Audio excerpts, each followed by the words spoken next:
Okay students, अस्सलाम वालेकुम। So let's start our today's class. जिस जिस बच्चे ने अभी तक अपनी अटेंडेंस नहीं दी है और जल्दी अपनी अटेंडेंस दे दें।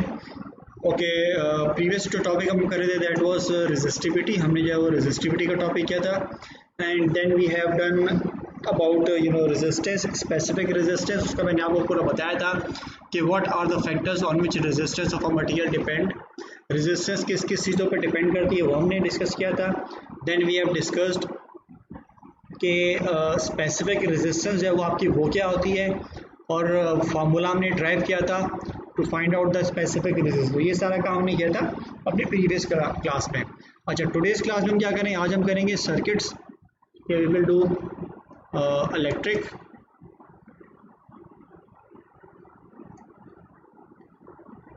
सर्किट्स।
ओके, फोटो आ गई है।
ओके, सॉरी बेटा, वो कनेक्शन थोड़ा इश्यू हो रहा है मेरा।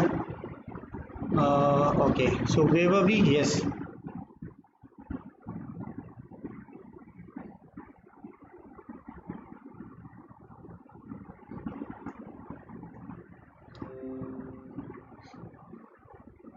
Okay, can you hear me now everyone? Yes, sir. Okay, very good. So we were basically discussing about electric circuits. Electric circuits के बारे में डिस्कस कर रहे थे। प्रीवियसली जब हमने सर्किट्स के बारे में मैंने आपको बताया था, सर्किट्स मैंने आपको बताया कि सर्किट्स आर बेसिकली डायग्राम्स जो कि हम यूजली ड्रॉ करते हैं। सर्किट डायग्राम हमारी क्या होती है, जिसमें हम डायग्राम ड्रॉ करते हैं in which we use the symbols to represent electric. अच्छा, उसी चीज़ को आप जब प्रैक्टिकली इम्प्लीमेंट करते हैं तो प्रैक्टिकली इम्प्लीमेंट करने के लिए आप जो चीज़ मतलब ड्रॉ कर रहे होते हो that is called your electric circuit, वो आपका इलेक्ट्रिक सर्किट कहलाता है। लेकिन अगर आप with the help of symbols उसको शो करते हो वो आपको पता है इलेक्ट्रिक सर्किट डायग्राम कहलाता है। Now whenever we connect our devices, जब भी अपनी डिवाइसेस कनेक्ट करते हैं so the devices can be connected in either of these two ways। ठीक है, आपकी जो डिवाइस आप कनेक्ट करते हैं वो डिवाइसेस दो तरीकों से कनेक्ट हो सकती है। And what are those two method? Those two method are series combination and number two they are parallel combination. ठीक है, तो आपके ये दो तरह के आपके मतलब के सर्किट्स हैं जो कि यूजली आप कर सकते हैं। थोड़ा बहुत मैं आइडिया दे चुका हूँ आपको पहले भी सीरीज़ कॉम्बिनेशन का और पैरेलल कॉम्बिनेशन का। अभी ये आज हम जो है वो डिटेल थोड़ा करेंगे सीरीज़ कॉम्बिनेशन क्या होता है, पैरेलल कॉम्बिनेशन क्या होता है और इसकी एक मतलब डेरिवेशन है, इसकी छोटी इसका एक फार्मूला है, वो फार्मूला भी हम जो है वो भी ड्राइव करते हैं।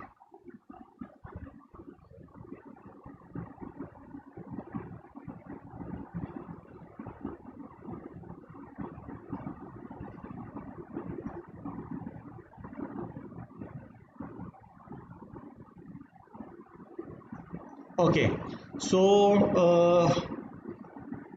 सीरीज सर्किट में क्या होता है, I have told you earlier कि सीरीज सर्किट में आपका जो करंट होता है it has just one way to flow, तो एक ही रास्ता जो आपका करंट लेता है फ्लो करने का, that is called your series circuit. तो लेट्स सपोज मैं यहाँ पे एक सर्किट आपको ड्रॉ कर रहा हूँ, these are the two resistors. ठीक है, ये मेरे पास दो रेजिस्टर्स हैं। So I will be connecting these resistors with a wire. इन रेजिस्टर को जो मैंने एक वायर से ज्वाइन कर दिया। Then I have connected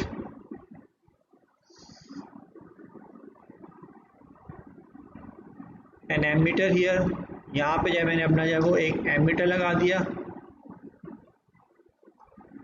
ammeter के बाद मैंने यहाँ पे अपना जो एक स्विच लगा दिया। ठीक है, तो this is your switch. Switch के बाद भी है बैटरी, बैटरी के टर्मिनल्स पॉजिटिव नेगेटिव नेगेटिव, और फिर आपकी जो वायर्स हैं ये सीरीज आपस में ज्वाइन हो गई। अच्छा, ये जो भी आपका सर्किट है this is basically your series circuit. ये सर्किट आपका एक अदर सीरीज सर्किट है। How can you say that it's a series circuit? क्योंकि जब भी आप इस स्विच को क्लोज करेंगे, when you close this switch then the current starts flowing, तो करंट आपका जब फ्लो करना स्टार्ट करेगा, current will take this path. Current जो आपका होता है वो हमेशा जब बैटरी के पॉजिटिव टर्मिनल से नेगेटिव टर्मिनल की तरफ फ्लो करेगा। जो current will flow in this direction, it will pass through the ammeter. Ammeter से जब ये आपका करंट पास करेगा then ammeter is going to tell you, ammeter is going to show you that how much current is passing through the circuit. Then the same current is going to pass through the two resistors. Same current आपको जब इन दोनों resistor से पास करेगा। अच्छा, इस पे ये जो रेजिस्टर है इसको मैंने R1 का नाम दे दिया और ये जो मेरा दूसरा रेजिस्टर इसको मैंने R2 का नाम दे दिया। तो I have two resistors here R1 and R2। So series में क्या हो रहा है कि सीरीज में जो करंट आपका जो है वो बैटरी से निकल रहा है, the current which is coming out from the battery, the same amount of current is flowing through the whole circuit. Same amount का जो आपका करंट है वो इस पूरे सर्किट में फ्लो कर रहा है and the circuit is taking a complete round about round turn in the circuit. तो ये जो आपका सर्किट है this is your series circuit, जिसमें करंट जो होता है that it has only one part two flow. So how can you define a series circuit? A series circuit is the one in which current flows in only one direction. ठीक है, series circuit वो आपका circuit है जिसमें current जो आपका है वो एक ही डायरेक्शन में जो है वो फ्लो करता है। So this is your series circuit. अच्छा, इस सीरीज सर्किट की जो है वो कुछ प्रॉपर्टीज हैं। There are certain properties of this series circuit, so we will now discuss those properties here.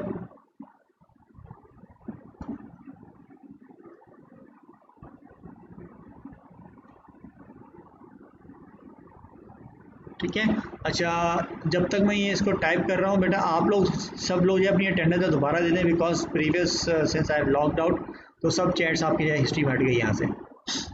Okay, तो there are basic two properties of a series combination. दो प्रॉपर्टीज हैं आपकी सीरीज कॉम्बिनेशन की। पहली प्रॉपर्टी आपकी क्या है कि in series combination same current flows through out the circuit. ठीक है, करंट जो आपका फ्लो कर रहा होता है सीरीज कॉम्बिनेशन में, आपका वो सेम करंट फ्लो कर रहा होता है। जैसे मैंने आपको डायग्राम में भी एक्सप्लेन कर दिया कि बैटरी से जो करंट निकल रहा है वो करंट आई निकल रहा है। The same current I is flowing through the ammeter, the same current I is flowing through the R1, the same current I is flowing through the R2। तो इसका मतलब है कि आपको जो सर्किट होता है, सीरीज सर्किट होता है, और सीरीज सर्किट में सेम करंट आपका फ्लो करता है and that same current is represented in this situation by the letter I. इसको मैंने जब आई से रिप्रेजेंट किया हुआ है। अच्छा, सेकंड प्रॉपर्टी क्या होती है आपकी इसकी? सेकंड प्रॉपर्टी आपकी होती है कि वोल्टेज डिवाइड्स इन अ सीरीज सर्किट। ठीक है, सीरीज सर्किट में वोल्टेज जो आपका वो डिवाइड होता है। ठीक है, voltage I have told you earlier क्या होता है, वोल्टेज क्या होता था? Voltage was basically the difference in energy. Voltage आपको होता है डिफरेंस इन एनर्जी। अगर आप सर्किट डायग्राम में देखें तो इलेक्ट्रॉन्स आपके जब यहाँ पर होंगे, when electrons are at this point A, ठीक है, इलेक्ट्रॉन आपके जब इस पॉइंट ए के ऊपर है तो इस पॉइंट ए पे दे will be having the maximum energy, क्योंकि इन इलेक्ट्रॉन्स को अभी तक जो है वो किसी भी रेजिस्टर ने, किसी भी चीज़ ने जो है वो रेजिस्ट नहीं किया है। तो जब किसी भी चीज़ ने इन इलेक्ट्रॉन्स को रेजिस्ट नहीं किया पॉइंट ए के ऊपर, so they will be having the maximum energy. Afterwards these electrons are going to pass through this resistor R1. So when they will pass through the R1 and they will reach this point, this is your point B. So when these electrons are going to reach at point B, so these electrons would have lost some of their energy. Why they have lost their energy? Because they have passed through the resistor. These electrons which are at point A, जो electron आपके point A पर आए थे, now those electrons have passed through the resistor R1 and they are now they are at point B. Resistor जो आपका होता है that will basically oppose the current, वो जो है इन electrons के flow को oppose करेगा, and I've told you कि वो oppose करेगा because of the collision with those atoms of the resistor. तो इलेक्ट्रॉन्स जो आपके हैं वो रेजिस्टर के एटम से कोलाइड करेंगे, और कोलाइड करने के बाद what they will do, they will give some of their energy to the resistor molecules. तो जिससे हो गई है कि जो इलेक्ट्रॉन आपका इस रेजिस्टर से यहाँ से बाहर आएगा, पॉइंट बी की तरफ आएगा, जो इलेक्ट्रॉन आपका it would be having lesser energy as compare to it has at point A. तो पॉइंट ए पे जो इलेक्ट्रॉन की एनर्जी थी वो ज़्यादा होगी, पॉइंट बी पे जब इलेक्ट्रॉन आपका पहुंचेगा तो उसकी एनर्जी जो है वो थोड़ी कम हो चुकी होगी, और ये एनर्जी जो है वो कहाँ गई होगी? That energy will be captured by the resistor R1। वो एनर्जी रेजिस्टर R1 कैप्चर कर चुका होगा। नाउ द सेम इलेक्ट्रॉन्स जो कि अपनी एनर्जी थोड़ी लूज करके पॉइंट बी पर आए हैं, they will pass to resistor R2, और रेजिस्टर R2 से पास करने के बाद they will reach this point C। आपके जो सर्किट से जो आपके जो इलेक्ट्रॉन्स है वो पॉइंट C पे रीच करेंगे, and when they reach point C they will lose more of their energy। ठीक है, now the electrons are passing through resistor R2। तो जब वो R2 से गुजरेंगे तो वो अपनी एनर्जी जो उन्होंने कैप्चर की हुई थी, जो B पे जो उनकी एनर्जी बच गई थी उनके पास, उस एनर्जी से भी जो है वो फर्दर एनर्जी है वो आपकी वो लूज कर देंगे, and when they will reach at point C। तो इसका मतलब क्या होगा कि पॉइंट A पे you will be having the highest energy of electron, point B पे you will be having a important energy of electron, and point C पे you will be having the least energy of electrons। तो ये जो difference है, ये जो difference in energy है, that difference in energy can be found by using the volt meter. तो आपने यहाँ पे जो वोल्ट मीटर लगा दिया, when you have connected volt meter between point A and B, this voltmeter will find out, it will calculate the difference in energy। ये voltmeter आपको find करेगा कि पॉइंट A और पॉइंट B के दरमियान energy का कितना डिफरेंस है। तो what ever difference of energy it will be represented by the voltmeter, और ये वोल्टमीटर आपको वो रीडिंग शो कर देगा। ये जो आपका वोल्टमीटर रीडिंग होगी that will be represented by V1, इसको मैंने V1 से रिप्रेजेंट कर दिया। Similarly if I connect another voltmeter, अगर मैं अपना एक और वोल्टमीटर लगाता हूँ and I connect this voltmeter across point B and C, तो ये जो वोल्टमीटर होगा, this voltmeter will represent the energy difference between R2। तो एनर्जी डिफरेंस R1 में और R2 में दोनों में एनर्जी का जो डिफरेंस है वो आपका डिफरेंस होगा, डिफरेंट होगा, जिसकी वजह से जो R2 के अक्रॉस जो वोल्टेज है that will be represented by V2, उसको मैंने V2 से रिप्रेजेंट कर दिया। तो इसका मतलब ये हुआ कि जब भी आपका करंट फ्लो करता है सीरीज में तो करंट आपका जो है वो सेम रहता है, लेकिन आपका जो वोल्टेज है वोल्टेज आपका डिवाइड होता है। R1 जो रेजिस्टर है उसके क्रॉस जो वोल्टेज है, if that voltage is V1 because of the difference in energy, और जो R2 है उसके क्रॉस वोल्टेज आपका जो वो V2 है। तो वी कैन राइट ठीक है, इफ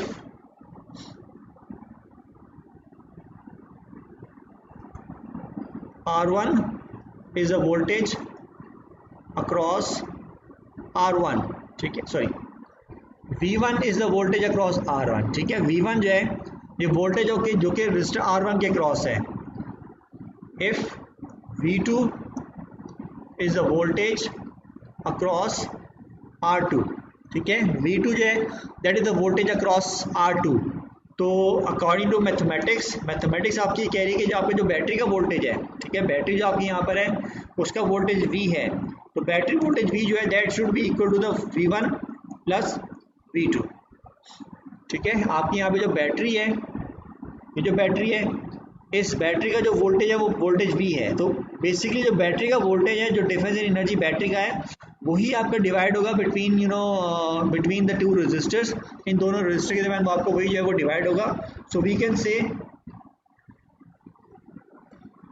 कैन से दैट कि आपका जो वोल्टेज है इन दोनों का जो सम है, यानी V1 और V2 का जो सम है that should be equal to battery voltage V, और ये जो दोनों का V1 और V2 का जो सम है वो बैटरी वोल्टेज V से ज़्यादा नहीं हो सकता, क्योंकि बैटरी जो भी पोटेंशियल डिफरेंस प्रोवाइड करेगी, बैटरी जो भी EMF देगी वही EMF होगा जो कि आपके दोनों रेजिस्टर के ऊपर डिवाइड करेगा। तो बैटरी का जो वोल्टेज V है वो डिवाइड हो गया V1 के ऊपर और V2 के ऊपर, जिसकी वजह से you can write on this formula that V is equal to V1 plus V2। इसको जो है आपने इक्वेशन नंबर 1 का नाम दे दिया, ठीक है, this is your equation number 1, ये आपकी इक्वेशन नंबर 1 होगी।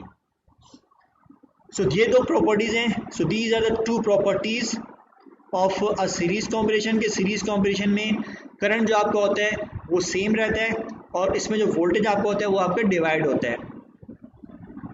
और फिर मैंने बता दिया कि अगर वोल्टेज आपका डिवाइड होता है, जो भी बैटरी का वोल्टेज आपके वो डिवाइड होता है, तो V1 पे जो वोल्टेज है वो R1 पे जो वोल्टेज है वो मेरा V1 आ जाएगा, और R2 पे तो वोल्टेज होगा उसको मैंने V2 का नाम दे दिया।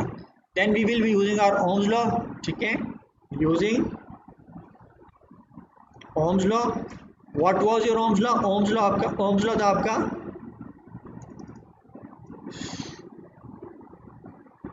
ओके, ओम्स लॉ क्या था आपका? ओम्स लॉ आपका था V is equal to, I can't I type here,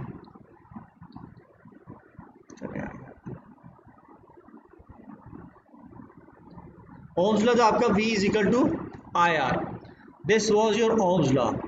अगर V जो है वो IR के बराबर है, इसका मतलब क्या होगा? इसका मतलब ये होगा कि V1 जो होगा वो I1 R1 के बराबर होना चाहिए, ठीक है, और जो V2 है that should be equal to I2 R2, ठीक है। सिंपली जो है मेरा पास फॉर्मूला V IR था, मैंने V के साथ 1 लगा दिया, तो I के साथ भी 1 लगाया और R2 के साथ भी 1, मैंने सबके साथ 1 लगा दिया। सिमिलरली V के साथ 2 लगाया तो I के साथ भी 2 लगा दिया और R के साथ भी 2 लगाया, तो मैंने इस तरह के V1 R1 और ये I2 R2 ये मैंने सब लगा दिया इसके साथ। अच्छा, इसके बाद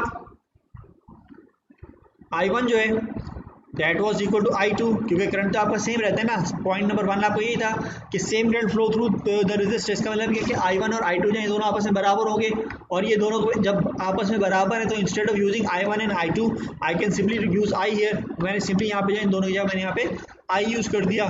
सो ये आपका जो ओम्स लॉ हो गया। So by putting this value in equation 1,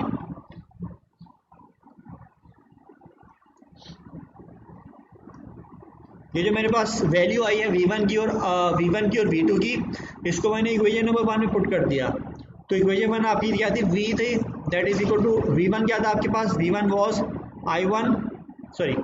IR1, क्योंकि I1 और I2 बराबर है तो उसको मैंने I से रिप्रेजेंट किया था, प्लस V2 क्या था आपका? IR2, ठीक है। तो आपका V जो था that will be equal to IR1 plus IR2, ये आपने इसका फॉर्मूला बना दिया।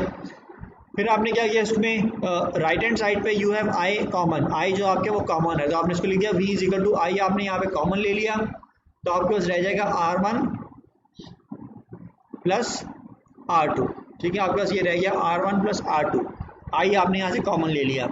अब इस I को आप इक्वल टू सब ले जाएंगे और आप इसको डिवाइड कर देंगे V के साथ, तो आपने V के साथ इसको डिवाइड कर दिया, I मल्टीप्लाई हो रहा है तो वहाँ जाके I आपको जब डिवाइड हो जाएगा, तो V अपॉन I क्या हो जाएगा? That will be equal to R1 plus R2। V upon I को आपने लिख दिया R1 प्लस R2। अभी जो V अपॉन I था, दिस V अपॉन I ये इक्वल होता है आर के, ठीक है, according to your Ohm's law. Ohm's law का जो फार्मूला है, ये वाला जो आपका ओम्स लॉ का फार्मूला है, इस फार्मूले अगर आप चेंज करें आर के लिए तो आर क्या हो जाएगा, R will be equal to V upon I. तो इसको आपने लिख दिया V upon I is equal to R. So you can this above equation can become, ये जो आपकी इक्वेशन है इसको जो है आपने लेट सपोज कि आपने इक्वेशन नंबर 2 कह दिया, तो आपकी जो इक्वेशन नंबर 2 है,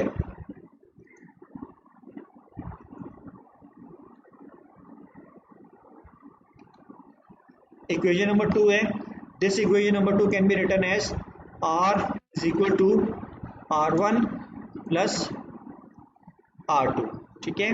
अब इसमें ये जो r है, this r is called your equivalent resistance,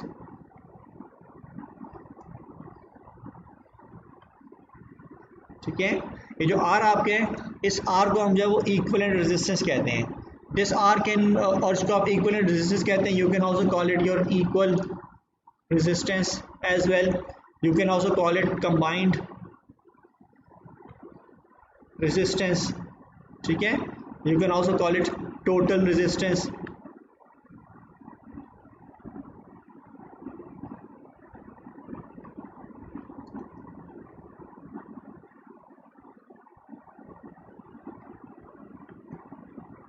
ठीक है, तो you can give it number of names, इसको जब आप काफ़ी सारे जो नाम है वो दे सकते हैं।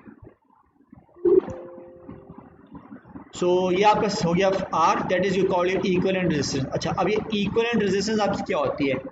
इक्विवेलेंट रेजिस्टेंस आपकी वो एक रेजिस्टेंस होती है that can be replace by these two resistor. आपके यहाँ पे ये दो रेजिस्टर्स हैं, ठीक है, आपके ये जो दो रेजिस्टर आपके यहाँ पे लगे हुए हैं, ये दो रेजिस्टर लगे हुए हैं, ये दोनों रेजिस्टर क्या कर रहे हैं? Both of these resistors are combining together and by combining together they are opposing the current. ये दोनों करंट को अपोज कर रहे हैं, मिल के करंट को अपोज कर रहे हैं। तो instead of these two resistor I can replace it with a single resistor, ठीक है। इसको जब मैं एक सिंगल रेजिस्टर से जो वो रिप्लेस कर सकता हूँ, और वो जो मेरा सिंगल रेजिस्टर होगा that single resistor will be called my equivalent resistor. यानी कि ये मेरा सर्किट है, this circuit is equal to,